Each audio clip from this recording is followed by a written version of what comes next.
Today I want to show you how to make an herbal pesto, and it's a recipe that really carries so many great ingredients that every one of them has a medicinal property that's really going to support you in such a big way.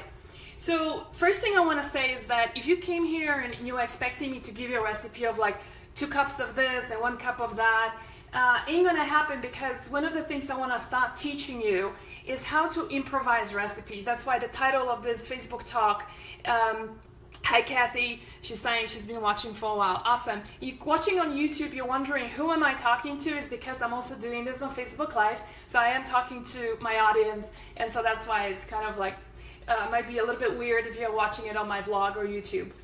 So the power of improvising recipes is that you find yourself going to your fridge, opening up your cabinets and going, well, let me see what I have, and then putting things together. And you don't have to be an artist, you don't have to be a professional chef to do so. You just develop this muscle.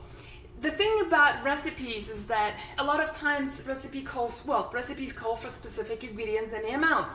And most of the time we don't have everything at home, and so you find yourself going, well, but I don't have this, I don't have that, so I'm not gonna make it, and hence I'm gonna order takeout, which is crappy food, or I'm gonna just, go down the road and get a slice of pizza, right? And we don't want that. And so improvising recipes is so powerful, because once you develop that muscle, then you open up the fridge and just start pulling anything out and improvising, and then coming up with sometimes with amazing things way better than what the recipe was showing you. All right, so let's just get started right away. It's pretty simple. All you need is a food processor. And as you know, the classical recipe for a pesto and a traditional Italian pesto uses a lot of basil, pine nuts, and cheese, right? Such as most of the time is Parmesan or some other cheeses, and of course pine nuts, right? And so this is gonna be a modified version of that, because pine nuts are really expensive. Not everybody has the budget for it. And then I also feel like there's an opportunity to bring in some really great herbs, such as dandelion leaves. So I'm gonna talk about that in a second. Of course, basil, we love that. I've got cilantro, I've got parsley, and then instead of doing pine nuts, we're gonna be using walnuts, we're gonna be using sea salt, and then for a little bit of a kick, I've got some limes here. You can also use lemons. I just happen to have limes at home today. So, like I said, if you're asking me what is the exact recipe, I don't have an answer for it, because I have one somewhere, but the idea today, the smell is just absolutely amazing, I have to tell you. The recipe today is actually pretty simple. What you want to do is start putting things together. And when you improvise, you always want to put smaller amounts of, especially things like salt or lemon juice, because you don't want to overdo it. It's hard to take it out. It's always easy to edit it.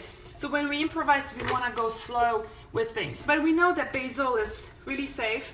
And the reason why I love basil, and I'm still sticking with the traditional part of that, is because it's full of vitamin K2, which is hugely important in the absorption of vitamin D to be delivered to your bones. So for those of you who's got osteoporosis, osteopenia, you have an issue there.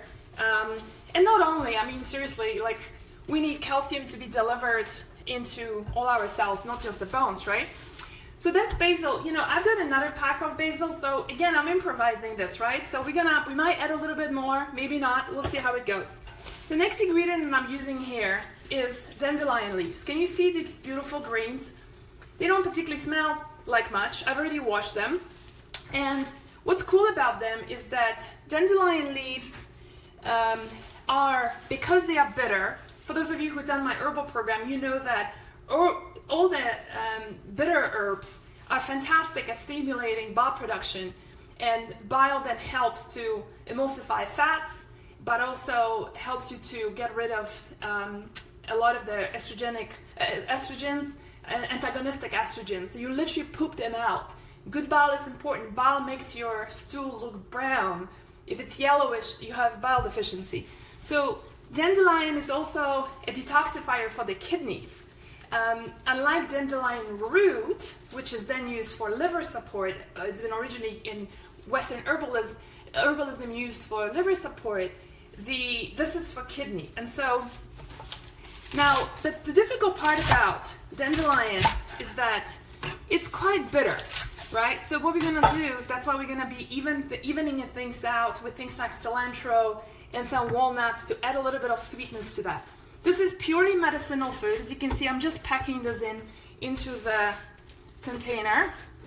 So we got, and don't worry about it, you can just squeeze it down, and we're gonna find a way to get the blades going in just a second. So I'm curious, like, if you were to be making this at home and you could put any herbs you wanted to, what would you put in? So let me know. I would love to see what you guys got to say. So, by the way, this is the way I'm storing my vegetables or my herbs in the fridge. I actually wanted to do this video 2 weeks ago, and then some travel thing came up, and so I went traveling, and I thought, I don't want to waste these beautiful herbs. Can you pin the recipe? Victoria's saying, like I said, I don't have a recipe for this. We are improvising today, so watch the video and you're gonna learn how to make your own, so you don't follow a recipe, just create your own. That's the whole purpose of this video. So as you can see, I'm just putting them in mason jars with water, filtered water, and this is 2 weeks later, you guys, so really great way of retaining freshness for your herbs. So I was asking, like, if you were to put your own herb, what would that be? So we got cilantro here. Who wants to guess and tell me what's great about cilantro? And I'm gonna read it out in case you're watching this off Facebook. I'll tell you what's so great about cilantro. Cilantro is an interesting herb. You either love it or you hate it. And actually, there is a gene that some people have. I'm gonna throw the stems away just because they can be a little bit kind of getting in a way of nice consistency. So again, I'm packing up our container here, and don't worry about it, the volume is gonna be significantly reduced as the blades start rolling. So I think I'm gonna do one more bunch of cilantro. So who wants to tell me what's great about cilantro? I'm not seeing any comments here. Hurry up, you guys, because I want to move on to the next herb. And it's good for making salsa. Okay, that is true. I was looking more for medicinal properties. So the big thing with cilantro is that it is a heavy metal binder. It binds to heavy metals. A lot of people who do holistic form of, like, natural form of chelation, right, which basically means binding of heavy metals.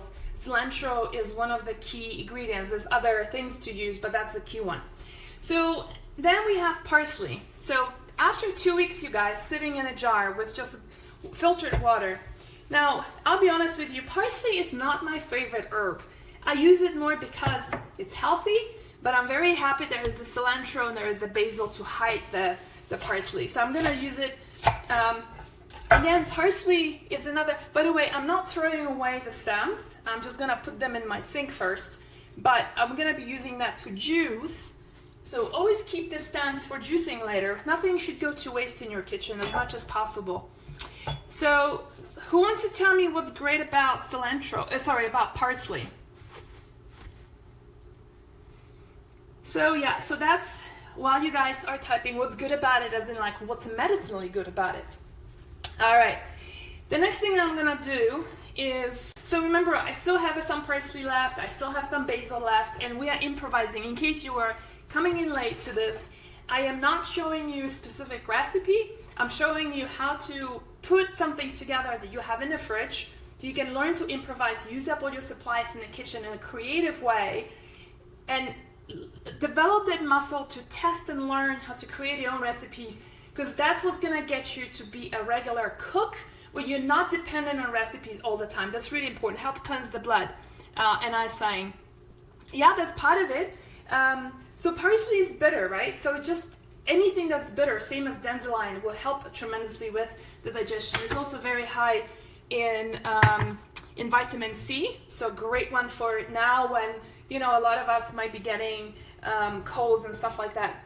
So, hey, you guys, who here is using this little guy here? And that's the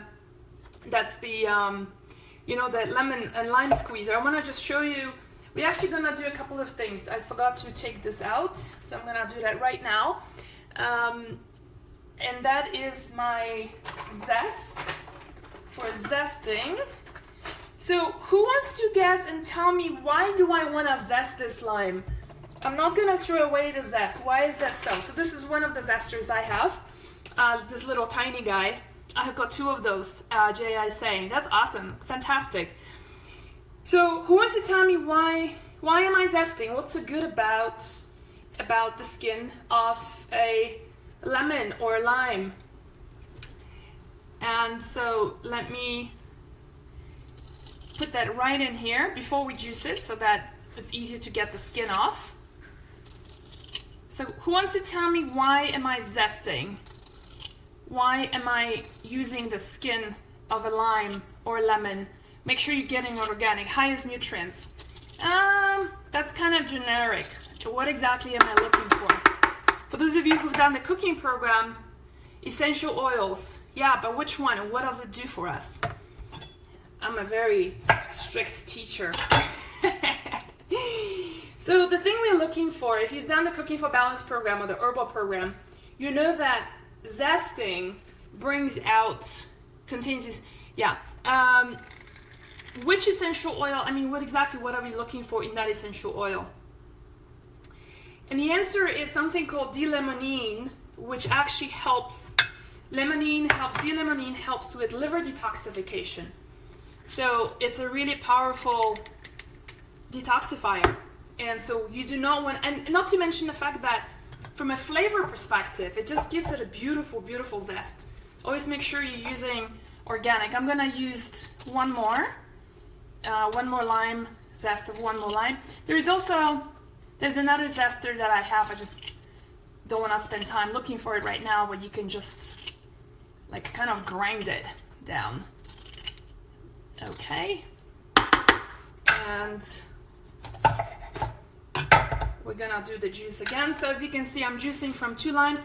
Possibly it's not enough, and I don't know yet. We will find out as we do our tasting. Hey you guys, so who here is gonna try to make it? All right, so that's our lime. Now in the classical Italian pesto, there is no lemon or lime. And so I just like it that way because it just gives a lot of additional zest that I think you would get from cheese otherwise. All right, next is salt. Let's see how much salt do we want to use. I would say probably start off with like half a teaspoon for now. That was half a teaspoon. Again, always do less first and then add more. Hard to take it out otherwise.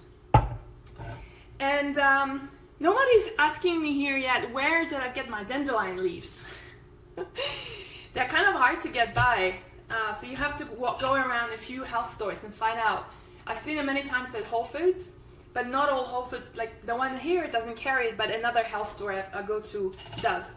I want to show you one more thing about olive oil that I'm using, the quality of the olive oil I'm using. Let me do a little zoom in. Can you guys see how dark and, you know, sort of, it's not too, it's transparent, but it's kind of like very rich, right? You can see that it's very, you know, it's kind of really healthy and it's unfiltered as well. So yeah, so it's cold pressed, it's unfiltered. I got this from a store. This is a Sicilian, of course, organic olive oil. The cool thing about unfiltering is that it definitely is richer in phenols, polyphenols, but also the flavor is so much more, I find it so much more flavorful, you know? So can I ask, are cilantro and corianders crucifers or not? Are cilantros and or not? Thank you. I don't know, I don't understand your question. Are you asking whether cruciferous vegetables is okay to put in here? It is, yeah. But it would be kind of bitter. I wouldn't do that. Making it today with some herbs. Awesome. All right, so what I'm gonna do next is I'm gonna add a little bit of olive oil first. Again, don't ask me how much. That's gonna be a lot. This recipe calls for a lot of olive oil. And what I'm gonna do I'm gonna end up drizzling it in. But what we're gonna do is, one thing you don't want to do with a pesto is you don't want to be, you know, blending it, right? You know, like blend. You wanna, what you wanna do is you wanna pulse it, and until you get the consistency we want. So let's get started with this.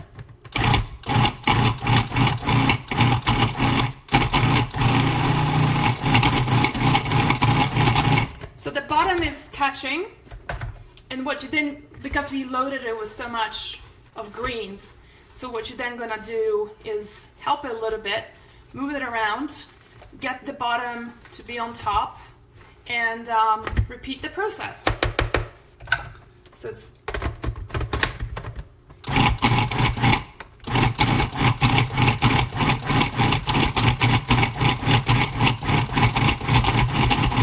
So what I'm gonna do next is I'm gonna start drizzling in the olive oil.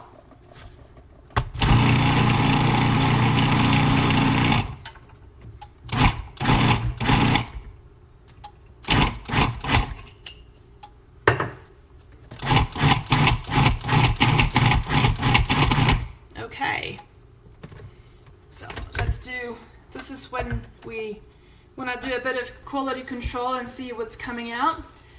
So let me show you what it looks like inside. It's looking very vegetable-like, you know what I mean? You can see this is all very, very thick vegetable, right? Herbs that are in here. So you could leave it as that. I'm gonna taste it in a second, but you could leave it as that. Or she means crucifers like broccoli. I mean, you can, it's just that, do you like, your question is, do you like raw broccoli? I personally don't. I think it's kind of, but if you like it, it's fine. So you could leave it at this consistency, just making it very herbal.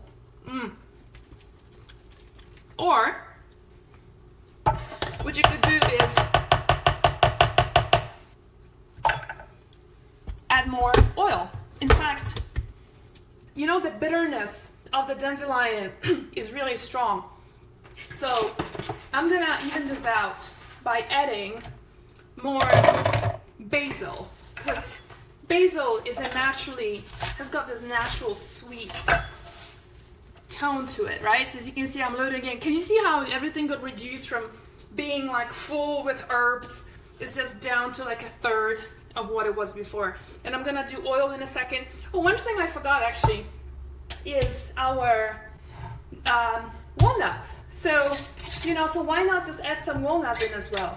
The original pesto from Italy contains, always uses pine nuts, right? I didn't want to use pine nuts because they're kind of expensive. And, you know, from a medicinal perspective, walnuts are just absolutely wonderful. So we're gonna add some walnuts. Again, don't ask me how much.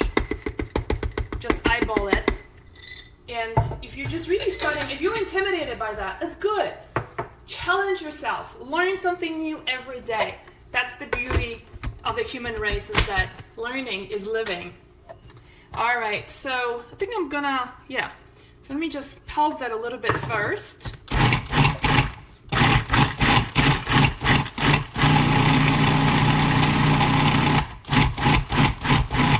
Okay, let's take a look at the consistency. The walnuts look beautiful.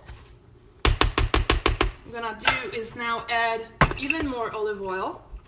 The cool thing about it also is that more olive oil you add, the longer shelf life. I mean, when I say shelf life, it's fridge life. Learning is living, Sally's saying. Yes, isn't it? And so then you can keep it for about 2 weeks in the fridge, right? Let's pause this again a little bit.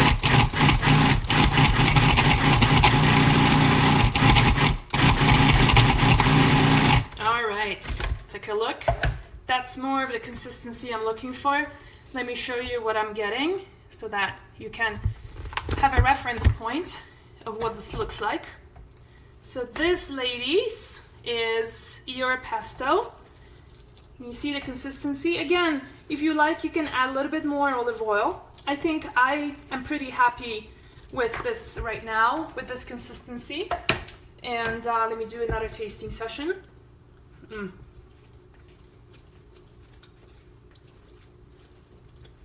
all the bitterness is gone.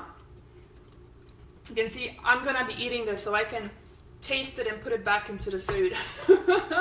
You don't want to be doing that if you are cooking for someone.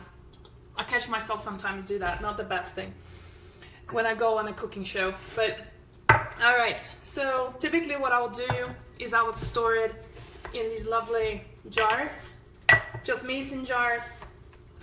You can very easily freeze it, no problem at all. Just don't pack your jar too full. So this should generate about 2 jars of this size.